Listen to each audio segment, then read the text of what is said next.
നമസ്കാരം. ഇക്കഴിഞ്ഞ ദിവസം crime chief editor T P Nandakumar BJP അഖിലേന്ത്യാ നേതാവായിരുന്ന ശ്രീ AK നസീറുമായി ഒരു വിവാദ അഭിമുഖം നടത്തിയിരുന്നു. അതിലൂടെ പുറത്തു വന്ന കാര്യം MT രമേശ് മെഡിക്കൽ കോഴയായി 9 കോടി വാങ്ങി എന്നുള്ളതായിരുന്നു.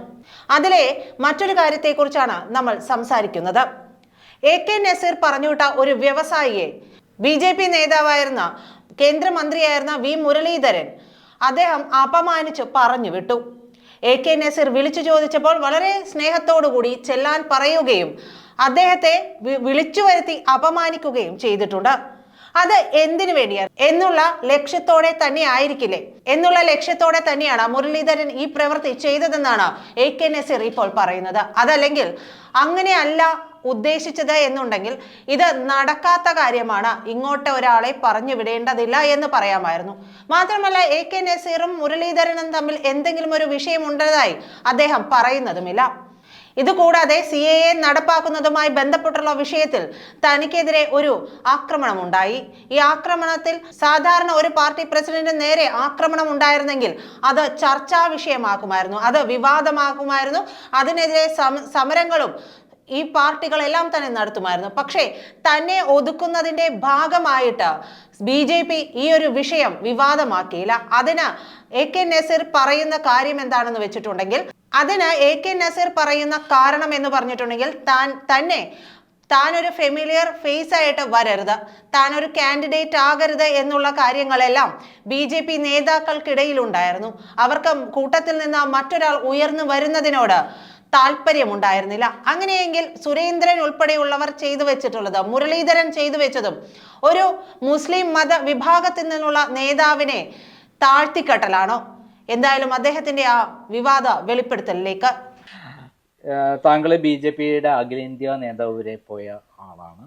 മാത്രമല്ല മുസ്ലിങ്ങളുടെ ഇടയിൽ നിന്ന് BJPയിലേക്ക് ആരും പോവില്ല എന്ന് പറയുന്നൊരു കാലഘട്ടത്തിൽ 30 വർഷം മുമ്പ് താങ്കൾ BJP ചേരുകയുണ്ടായി. പിന്നെ എന്താണ് താങ്കൾക്ക് സംഭവിച്ചത്? ഞാൻ 30 വർഷം BJPയിൽ പ്രവർത്തിച്ചിരുന്നു. BJPയിൽ ഞാൻ ആ പാർട്ടിയിൽ നിന്ന് അങ്ങനെ രാഷ്ട്രീയ മാറ്റങ്ങളൊന്നും ഞാൻ ആഗ്രഹിച്ചു നിന്ന ഒരാളല്ല. കാരണം BJP ഈ നിലയിലേക്ക് വളരുമെന്ന് പ്രതീക്ഷിച്ചുമല്ല BJPയിൽ പോയത്. പക്ഷേ രാഷ്ട്രീയ കാലാവസ്ഥയിൽ ഉണ്ടായിരുന്ന മാറ്റത്തെ പാർട്ടിയെ വലിയ തലത്തിലേക്ക് എത്തിച്ചു. അപ്പോൾ വളരെ മോശമായ ഒരു കാലഘട്ടത്തിൽ ഞാൻ പാർട്ടിയിൽ പ്രവർത്തിച്ചു. നല്ല കാലം വരുമ്പോൾ എനിക്ക് പോകേണ്ടി വരുന്നു എന്ന് പറയുമ്പോൾ സ്വാഭാവികമായിട്ടും അതിൻ്റെ ഗുരുതരാവസ്ഥ നിങ്ങൾക്ക് ബോധ്യപ്പെട്ടിട്ടുണ്ടാവും. കാരണം സാധാരണ എല്ലാവരും നല്ല കാലം വരുമ്പോൾ BJPയിലേക്ക് ചെന്ന് കയറുകയാണ്. നല്ല കാലം വരുമ്പോൾ അതിൽ നിന്ന് പോരുന്നു എന്ന് പറയുമ്പോൾ BJP എന്ന സംഘടനയിൽ വളരെ ഗുരുതരമായ നിരവധി പ്രശ്നങ്ങളുണ്ട് എന്ന് വളരെ വ്യക്തമാണ്. അപ്പോൾ അതാണ് എനിക്ക് ആദ്യമായിട്ട് സൂചിപ്പിക്കാനുള്ളത്. പിന്നെ കഴിഞ്ഞ കുറച്ച് കാലങ്ങളായിട്ടാണ്, കാരണം തുടർച്ചയായി ഞാൻ വന്ന കാലഘട്ടങ്ങളിൽ നിന്നും ഇല്ലാതിരുന്ന പല പ്രശ്നങ്ങളാണ് പിന്നീടുള്ള കാലഘട്ടത്തിൽ എനിക്ക് കാണാൻ കഴിഞ്ഞത്. കാരണം BJP ഇപ്പം എൻ്റെ ഈ 30 വർഷത്തെ രാഷ്ട്രീയ ജീവിതം എടുത്താൽ ഞാൻ BJPയെ രണ്ടായിട്ട് തരംതിരിക്കുകയാണ്. ഒന്ന് വാജ്പേയി അദ്വാനി കാലഘട്ടം, രണ്ട് മോഡി അമിത്ഷാ കാലഘട്ടം. ഈ രണ്ട് വ്യത്യസ്തമായ തലങ്ങളിലാണ് BJP സഞ്ചരിക്കുന്നത്. വാജ്പേയിയുടെ ഒരു കാലഘട്ടത്തിൽ BJP ഉണ്ടായിരുന്ന ഒരു ജനപ്രീതി എന്ന് പറയുന്നത് വോട്ടിംഗ് അല്ല. വോട്ടിംഗ് ഇപ്പോൾ കൂടിയിട്ടുണ്ട്, പല കാര്യങ്ങളിലും കൂടിയിട്ടുണ്ട്, അതിന് പല കാരണങ്ങളുണ്ട്, അത് നമുക്ക് ചർച്ച ചെയ്യാവുന്നതാണ്. പക്ഷേ ആ ഒരു ജനകീയമായ ഒരു മുഖം എന്ന് പറയുന്നത് വാജ്പേയി കാലഘട്ടത്തിൽ വളരെ കൂടുതലായിരുന്നു. അതിന് പ്രത്യേകിച്ച് ജനങ്ങളുടെ മനസ്സിൽ, പ്രത്യേകിച്ച് ന്യൂനപക്ഷ പിന്നോക്ക വിഭാഗങ്ങൾക്കിടയിൽ ഉണ്ടായ ഒരു പ്രശ്നം എന്താണെന്ന് വെച്ചാൽ ഒരു ഭയപ്പാടില്ലാതെ ജീവിക്കാൻ ആ കാലഘട്ടത്തിൽ ആളുകൾക്ക് സൗകര്യമുണ്ടായിരുന്നു. കാരണം മുസ്ലിം ന്യൂനപക്ഷങ്ങളെ പിന്നോക്കങ്ങളൊന്നും BJPക്ക് വോട്ട് ചെയ്തില്ലെങ്കിൽ കൂടി BJP ഒരു ഭയപ്പാടോടുകൂടി ഇവർ കണ്ടിരുന്നില്ല. അവരാർക്കാണ് വോട്ട് ചെയ്യുന്നത് ആ പാർട്ടികൾക്ക് ഇന്ത്യയിൽ വ്യത്യസ്തമായ സാമൂഹിക പശ്ചാത്തലം അനുസരിച്ച് അവർ വോട്ട് ചെയ്തു പോകും. പ്രാദേശികമായ പാർട്ടികൾക്ക് വോട്ട് ചെയ്യുന്നുണ്ടാവാം, ദേശീയ പാർട്ടികൾക്ക് വോട്ട് ചെയ്യുന്നുണ്ടാവാം. പക്ഷെ അതിലൊന്നും അവർക്കൊരു വ്യത്യസ്തത തോന്നിയിരുന്നില്ല. പക്ഷേ ഇപ്പോഴത്തെ സ്ഥിതി എന്താണെന്ന് വെച്ച് കഴിഞ്ഞാൽ ഇപ്പോൾ ജനങ്ങൾ ഒരു ഭയപ്പാടിലേക്ക് മാറുകയാണ്. കാരണം എന്ന് വെച്ച് കഴിഞ്ഞാൽ ഏതെങ്കിലും ഒരു കമ്മ്യൂണിറ്റിയെ മാത്രം ടാർഗറ്റ് ചെയ്തുകൊണ്ട് ഒരു ഭരണകൂടം മുന്നോട്ട് പോകുന്നതായിട്ട് വളരെ വ്യക്തമായിട്ട് ആളുകൾക്ക് തോന്നി തുടങ്ങുമ്പോഴാണ് ഭയപ്പാടുണ്ടാകുന്നത്. നമ്മുടെ രാജ്യത്തെ സംബന്ധിച്ച്, പ്രത്യേകിച്ച് ഇന്ത്യയുടെ ഒരു മതേതര സ്വഭാവം വെച്ച് എല്ലാ ജാതി മതസ്ഥരും ഒന്നിച്ച സന്തോഷത്തോടു കൂടി ജീവിക്കുമ്പോഴാണ് ആ രാജ്യത്തിൻ്റെ അഭിവൃദ്ധി എന്ന് പറയുന്നത്. ഇപ്പം നമുക്ക് ജീവിക്കാൻ ജോലി, അല്ലെങ്കിൽ കിടക്കാൻ കിടപ്പാടം, കഴിക്കാൻ ഭക്ഷണം, ഇത് മാത്രം പോരാ. ഒരു സാമൂഹ്യ അന്തരീക്ഷത്തിലൊരു സമാധാനം സൃഷ്ടി. ഈ സമാധാനപരമായ അന്തരീക്ഷത്തിൽ വളരെ വിള്ളലേക്കുന്ന പല പ്രശ്നങ്ങളും പതുക്കെ പതുക്കെ വന്നു തുടങ്ങിയിട്ടുണ്ട്. പക്ഷെ അതൊക്കെ ഒരു പക്ഷേ ഏതെങ്കിലും ഒരു താൽക്കാലിക സംവിധാനമാവാം, അല്ലെങ്കിൽ ബി ജെ പിയുടെ സ്ഥായിയായ ഒരു സ്വഭാവമാകും. പക്ഷേ എന്നെ സംബന്ധിച്ച് ഇവിടെ ഉണ്ടായത് കേരളത്തിലെ ബി ജെ പിയുടെ പ്രശ്നങ്ങളാണ്. കേരളത്തിലെ ബി ജെ പിയുടെ പ്രശ്നങ്ങളെന്ന് പറയുമ്പോൾ ഇപ്പോൾ സുരേന്ദ്രൻ പ്രസിഡൻ്റായി വന്നതിന് ശേഷം, അതിനു മുമ്പ് മുരളീധരൻ പ്രസിഡൻ്റ് ആവുന്ന കാലഘട്ടത്തിൽ മുരളീധരനും വ്യക്തിപരമായിട്ട് എന്നോട് എന്തോ ചെറിയൊരു സ്നേഹക്കുറവെന്നോ വിദ്വേഷമെന്നോ എന്താന്ന് പറയാൻ പറ്റില്ല. പക്ഷെ ഞങ്ങൾ തമ്മിലൊരു പേഴ്സണലായിട്ടൊരു പ്രശ്നങ്ങളൊന്നും ഉണ്ടായിട്ടില്ല. വ്യക്തിപരമായിട്ടൊരു സ്നേഹക്കുറവിന് ഇടയും വന്നിട്ടില്ല. അങ്ങനെ ആരുമായിട്ടും വ്യക്തിപരമായിട്ടൊരു സ്നേഹക്കുറവ് ഉണ്ടാക്കുന്ന രീതിയിൽ എൻ്റെ ഭാഗത്തുനിന്നൊരു പെരുമാറ്റം ആരോടും ഉണ്ടായിട്ടില്ല. പ്രത്യേകിച്ച് മുരളീധരനോടും ഉണ്ടാവേണ്ട ആവശ്യമില്ല. അപ്പോൾ പലപ്പോഴും കുറേ ഒരു 10 വർഷമായിട്ട് എനിക്കങ്ങനെ പലപ്പോഴും പല തരത്തിൽ തോന്നിയിട്ടുണ്ട്. അപ്പോൾ അത് ഉറപ്പിക്കുന്ന വിധത്തിൽ പല കാര്യങ്ങളും പിന്നീട് ഇങ്ങനെ കടന്നു വരികയാണ്. അതാണ് കൂടുതൽ നമുക്ക് വിഷമം ഉണ്ടാക്കുന്ന കാര്യങ്ങൾ. അതിലൊന്ന് എന്ന് പറയുന്നത്, കുമ്മനം രാജശേഖരൻ കേരളത്തിൽ ബി ജെ പിയുടെ പ്രസിഡൻ്റായിരിക്കുന്ന സമയത്ത് അദ്ദേഹത്തിൻ്റെ ഒരു യാത്ര. അപ്പോൾ കേരളത്തിൽ ബി ജെ പി പ്രസിഡന്റുമാർ സി കെ മുതൽ എല്ലാ പ്രസിഡന്റുമാരും കേരളത്തിൽ യാത്ര ചെയ്യുമ്പോൾ ഫുൾ ഞാൻ കൂടെയുണ്ട്. കാസർഗോഡ് മുതൽ തിരുവനന്തപുരം വരെ എല്ലാ സ്ഥലങ്ങളിലും പ്രസംഗിക്കാവുന്ന പ്രസംഗികരുടെ പ്രധാന പട്ടികയിലെ ഒരു പ്രാസംഗികനായിട്ട് ഞാൻ ഉണ്ടാവാറുണ്ട്. അപ്പോൾ അങ്ങനെ ഞാൻ രാജേട്ടൻ്റെ കൂടെ യാത്ര ചെയ്യുമ്പോൾ രാജേട്ടൻ ആലുവയിലൊരു വ്യവസായികളുടെ ഒരു മീറ്റിംഗ് വിളിക്കണമെന്ന് എന്നോട് ആവശ്യപ്പെടുകയും, അപ്പം ഞാൻ അതിനുള്ള അറേഞ്ച്മെൻറ്റ് പ്രധാനപ്പെട്ട പ്രമുഖ വ്യവസായികളൊക്കെ വിളിച്ചുകൂട്ടി വലിയൊരു മീറ്റിംഗ് സംഘടിപ്പിച്ചു. അപ്പോൾ അവരുടെ പ്രശ്നങ്ങൾ പാർട്ടി കേൾക്കുക എന്നുള്ളതാണ് ഉദ്ദേശം. ആ പാർട്ടി കേൾക്കുകയും അതിന് അവർക്ക് ആവശ്യമായ എന്തെങ്കിലും ബുദ്ധിമുട്ടുകളുണ്ടെങ്കിൽ അത് പരിഹരിക്കാനായിട്ട് നിവേദനം സ്വീകരിച്ചുകൊണ്ട് പാർട്ടി ഫോർവേഡ് ചെയ്ത് അവർക്ക് പരിഹരിച്ചു കൊടുക്കുക. ഇതാണ് ലക്ഷ്യം. അങ്ങനെ വ്യവസായികളുടെ മീറ്റിംഗ് വിളിച്ചു. ഏകദേശം ഒരു 40-50 വ്യവസായികൾ അന്ന് ആലുവയിൽ കൂടി. അപ്പോൾ ആലുവയിൽ കൂടിയപ്പോൾ ഇവർ എല്ലാവരും നിവേദനം രാജേട്ടൻ്റെ കൊടുത്തു. അപ്പോൾ രാജേട്ടൻ്റെതെല്ലാം എന്നെ ഏൽപ്പിക്കാൻ പറഞ്ഞു. എല്ലാം എന്നെ ഏൽപ്പിച്ചു. ഞാൻ അതെല്ലാം തിരിച്ച് പാർട്ടി ഓഫീസിൽ പാർട്ടി കൃത്യമായിട്ട് ഏൽപ്പിച്ചു. അത് പാർട്ടി കൃത്യമായിട്ട് ഫോർവേഡ് ചെയ്ത് ഡൽഹിക്ക് അയക്കുകയും ചെയ്തു. ഡൽഹിക്ക് അയച്ചതിന് ശേഷം ഒരു 3 മാസത്തിന് ശേഷം ഒരു വ്യവസായി, എൻ്റെ വളരെ അടുത്ത സുഹൃത്താണ് ആ വ്യവസായി, ആലുവയിലുള്ള. അപ്പോൾ അദ്ദേഹം എൻ്റെ അടുത്ത് വന്നിട്ട് അന്ന് കൊടുത്ത നിവേദനത്തിലൊരു നടപടിക്രമങ്ങളൊന്നും ആയിട്ടില്ല, അപ്പോൾ അതുകൊണ്ട് അതൊന്നും കൂടി ഒന്ന് ഫോളോ അപ്പ് ചെയ്യേണ്ടി വരുമെന്ന് പറയും. അത് നമുക്ക് ചെയ്യാം. അങ്ങനെ ഞാൻ വീണ്ടും സ്റ്റേറ്റ് ഓഫീസിൽ പോകുന്നു, കുമ്മനമായിട്ട് സംസാരിക്കുന്നു.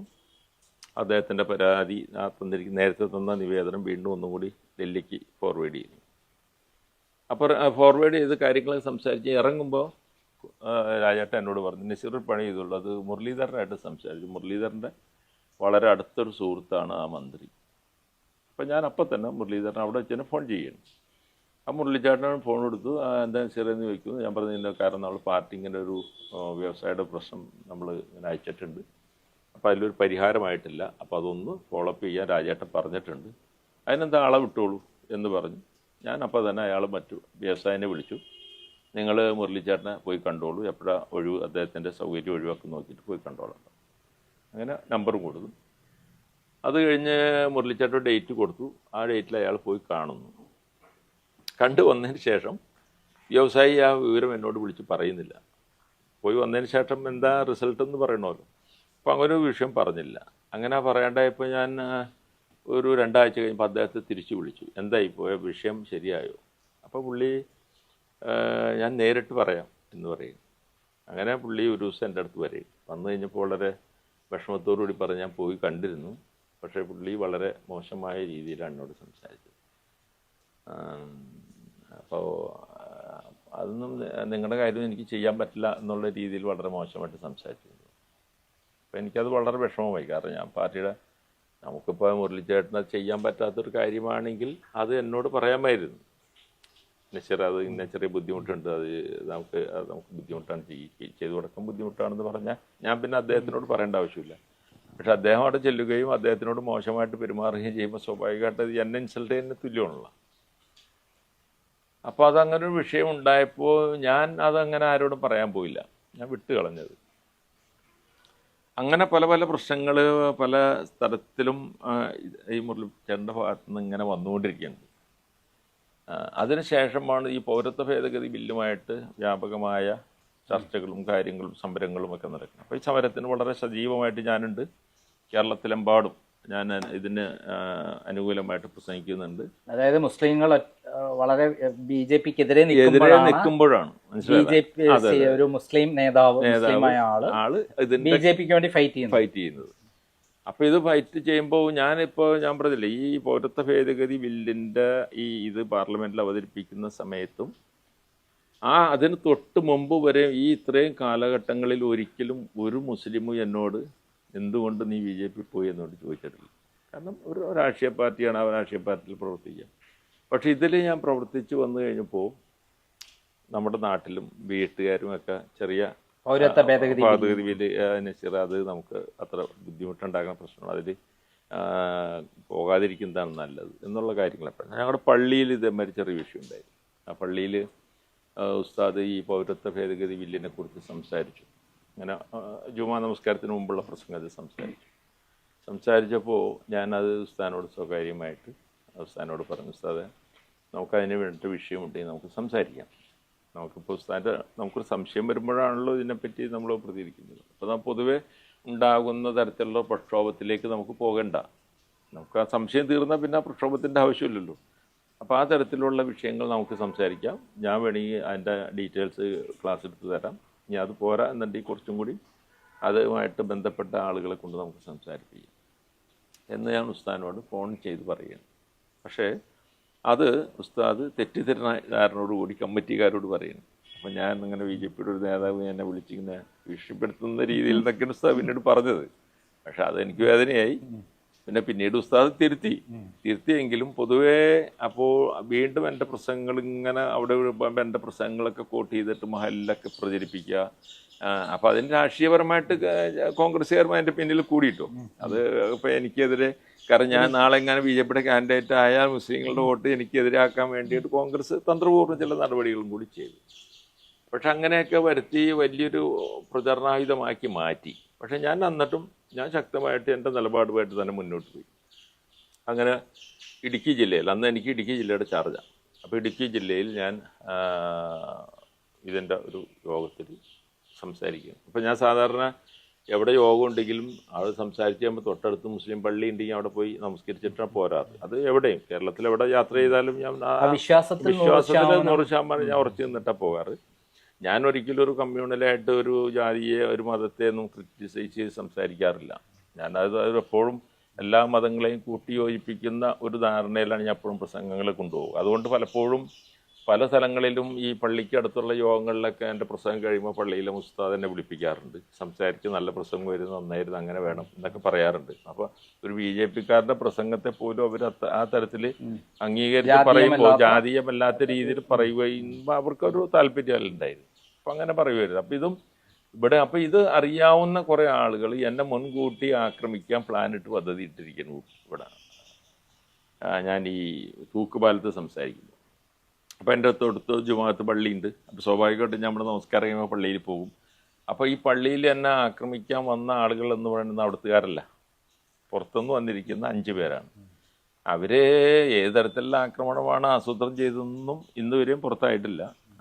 അത് പുറത്താക്കാത്തതും നമ്മുടെ സംഘടനയുടെ ഈ BJPയിൽ അന്ന് ഈ BJPയുടെ നേതാക്കളുടെ കഴിവുകേടെന്ന് ഞാൻ പറയുള്ളൂ. കാരണം BJPയുടെ സംസ്ഥാന സെക്രട്ടറിക്ക് ഇത്രയും വലിയൊരു ആക്രമണത്തിന് ഇരയായിട്ട് പോലും അത് ഗൗരവമായിട്ട് സംസ്ഥാന സെക്രട്ടറി ആയിരുന്നു. അപ്പം വേറൊരു പാർട്ടിയിൽ സംസ്ഥാന സെക്രട്ടറി ഒക്കെ ആണെങ്കിൽ വിവരം അറിയും, മനസ്സിലായില്ലേ? പക്ഷെ ആ ഒരു പൊസിഷനിൽ അങ്ങനെ ഇരുന്ന് ഇത് നമ്മുടെ കമ്മ്യൂണിറ്റിയുടെ എതിർപ്പും ഭേദിച്ചുകൊണ്ട് മുന്നോട്ട് പോകുമ്പോൾ തീർച്ചയായിട്ടും അതിനെ പോലീസിനെ കൊണ്ട് കൃത്യമായി അന്വേഷിപ്പിക്കാനും പ്രതികളെ കണ്ടെത്താനും ഇതിൻ്റെ പിന്നിൽ അവരുടെ ഉദ്ദേശം എന്താണെന്ന് മനസ്സിലാക്കാനൊക്കെ ശരിക്കും പാർട്ടി മുന്നിട്ടിറങ്ങേണ്ടതായിരുന്നു.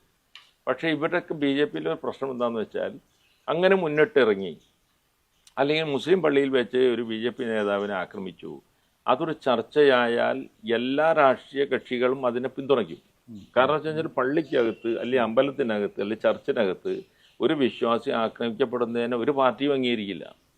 അവിടെ രാഷ്ട്രീയമില്ലല്ലോ. നമ്മൾ പള്ളിയിൽ നമസ്കരിക്കാൻ പോകുന്നു, അല്ലെങ്കിൽ പ്രാർത്ഥിക്കാൻ പോകുന്നു, അമ്പലത്തിൽ തൊഴാൻ പോകുന്നു.